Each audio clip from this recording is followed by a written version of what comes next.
নির্বাচন কমিশনের দ্বারস্থ মহুয়া মৈত্র। নির্বাচনী প্রচারে বাধা দান করছে কেন্দ্রীয় এজেন্সি। তদন্ত চালানোর ব্যাপারে গাইডলাইন তৈরি করে দিক কমিশন। নির্বাচন কমিশনকে চিঠি দিয়ে এমনটাই জানালেন মহুয়া। নির্বাচনী প্রচারে বাধা দান করছে কেন্দ্রীয় এজেন্সি। তদন্ত চালানোর ব্যাপারে এবার গাইডলাইন তৈরি করে দিক কমিশন।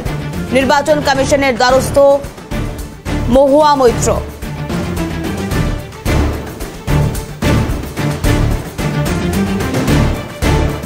গতকালে মহুয়া মৈত্রের একাধিক ঠিকানায় লোকপালের নির্দেশে সিবিআই তদন্ত করেছিল, আমরা দেখেছিলাম সেই ছবি। এবং এই গোটা পরিস্থিতি নিয়ে কুণাল ঘোষ তাঁর ঠিক কি প্রতিক্রিয়া শুনবো। তোমার একটা পরিষ্কার কথা বলি, মহুয়া মৈত্রকে যদি অ্যারেস্টও করে, মহুয়া মৈত্র জেল থেকে প্রতিদ্বন্দ্বিতা করবেন এবং জিতবেন।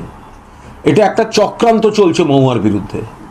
মহুয়াকে যেহেতু লোকসভায় প্রধানমন্ত্রী বিজেপি জড়িয়ে কিছু দুর্নীতির অভিযোগ সামনে এনেছিলেন, সেই জন্য মহুয়াকে এইভাবে তাকে টার্গেট করা হয়েছে।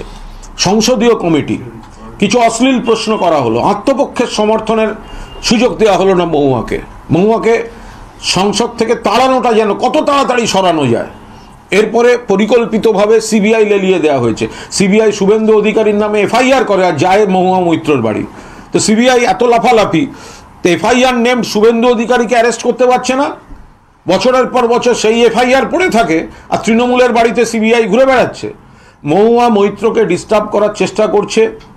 কৃষ্ণনগরের মানুষ, বাংলার মানুষ সমুচিত জবাব দেবেন।